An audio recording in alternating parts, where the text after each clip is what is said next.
জানার পরে আমি আমাদের বিএনপি পরিবারের আহ্বায়ক রুমন বহু বছর, গত 20-25 বছর ধরে রুমন আমার এই কাজগুলোতে আমাকে সহযোগিতা করে।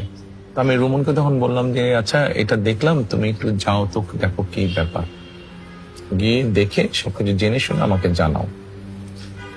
তো দেন রুমন ওখানে যায়, মায়ের সাথে কথা বলে। অসম্ভব অসহায়তার একটা ঘটনা সেদিন আমি জানলাম।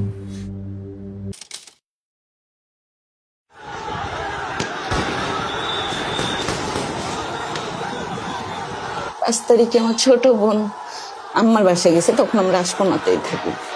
তো আমরা খবর দেখতেছি আমার ছোট বোন ও নাচতেছে, মানে শেখ হাসিনা পালাইছে এটা দেখে ওই খবর দেখলো।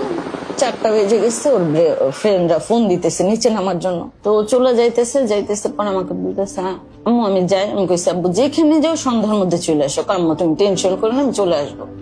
তো নিচে যে 2 বন্ধুর সাথে চলে গেছে। 7টা 12-তে আব্দুল্লাহকে 2বার ফোন দিছি, ধরে নেয়। 7টা 19-কে আবার ফোন দিছি, 2বার ধরে নেয়। 3বারের মাথায় ও ধরছে। 36 সেকেন্ড ওর সাথে আমার কথা হয়েছে। সালাম দিয়ে শুধু বলছি বাবা তুমি কোথায়? ও বলছে এয়ারপোর্টের মাথায়। বলছি বাবা আজান দিচ্ছে, সন্ধ্যা হয়েছে না, আম্মু আধা ঘন্টার মধ্যে আসতেছে। 8টা 10 একটা আননোন নাম্বার থেকে ফোন আসছে, রিসিভ করতে করতে কেটে গেছে। আবার উনি কল দিছে। উনি শুধু ফোন দিয়ে বলছে আব্দুল্লাহর আপনি কি হন? আমি বলছি আব্দুল্লাহর মা। কেন, কি হয়েছে? ও অ্যাক্সিডেন্ট করছে, আপনি একটু এখনই আসেন। আমি শুধু ওনাটা নিচ্ছে আর আমার ব্যাগটা নিচ্ছে আর মোবাইলটা নিচ্ছে। তো এর মধ্যে আবার উনি ফোন দিছে আছে, আপনি তাড়াতাড়ি না আসলে ঢাকা মেডিকেল পাঠিয়ে দিবি। ওনার এই কথা শোনার পর আমি মোটামুটি যে আব্দুল্লাহর হয়তো গুলি লাগছে, রাস্তায় বেরোনোর পরে আমি বুঝি। তা আমি দৌড় দিয়ে ঢুকে গেছি। ঢুকে ও একটা কফি কালারের টাইস পরা, ওর চেহারা তো ঢাকা, ওর পায়ে সাদা সুতা বাঁধা দেখে আমি বুঝে ফেলছি যে আমার বাবা তার নাই। তা আমাকে ঢুকতেই দিতেছে না। মহিলা মানুষ বলতেছে আপনাকে ঢুকানো যাবে না, আপনি পুরুষ মানুষকে। তোর মামা গেছে, ওর মামা দেখে ওইখানে অজ্ঞান হয়ে গেছে, আমি অজ্ঞান হয়ে গেছি।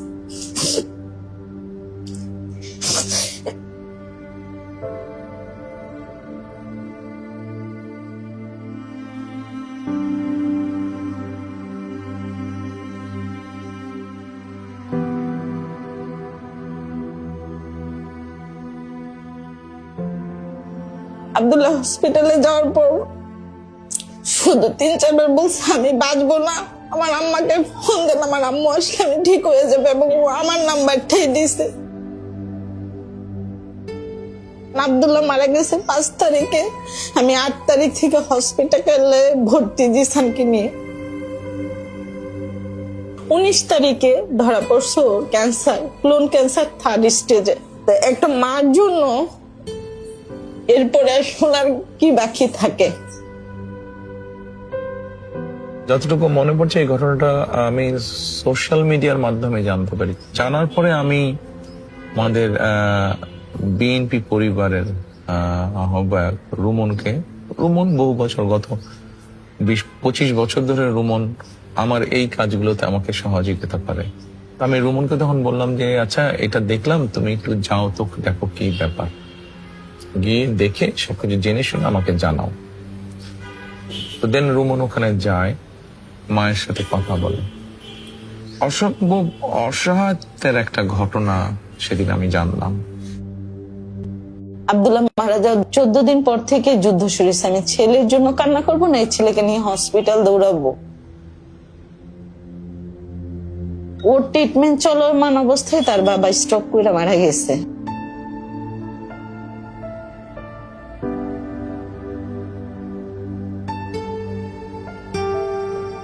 দিন শেষে আমার ছেলের জন্য আমি, আর আমার জন্য আমার ছেলে, আসলে আমরা অনেক একা।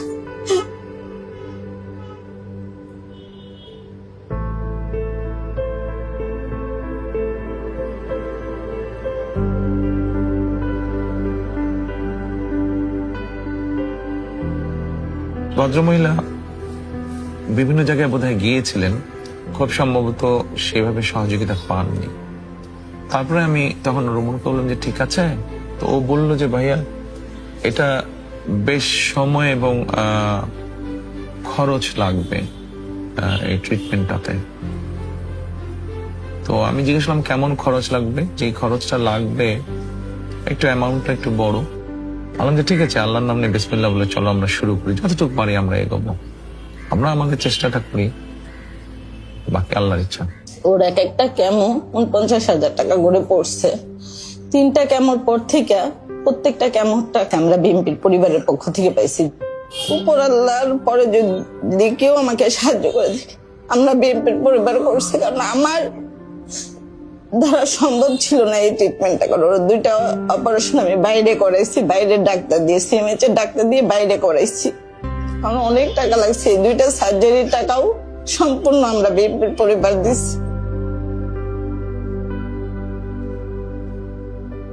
তারেক রহমান নিজে ফোন করে জিসানের খবর নিয়েছে আমাকে, ওনাদের গুলশান অফিসে ডাকায়া উনি আমার সাথে, আমার ছোট ভাইয়ের সাথে কথা বলছে জিসানের জন্য যা লাগে আমি করবো, আমি যতটুকু পারি, আপনি শুধু শক্ত থাকবেন।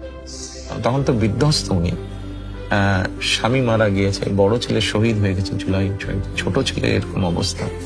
ওনাকে সাহস দেওয়ার জন্য আমি বললাম যে আপনি চিন্তা করবেন না, আমাদের পক্ষে যতটুকু সম্ভব আমরা আপনার পাশে আছি, টেনশন করেন না, আল্লাহর উপরে ভরসা রাখেন, ইনশাল্লাহ আপনার সন্তান সুস্থ হবে।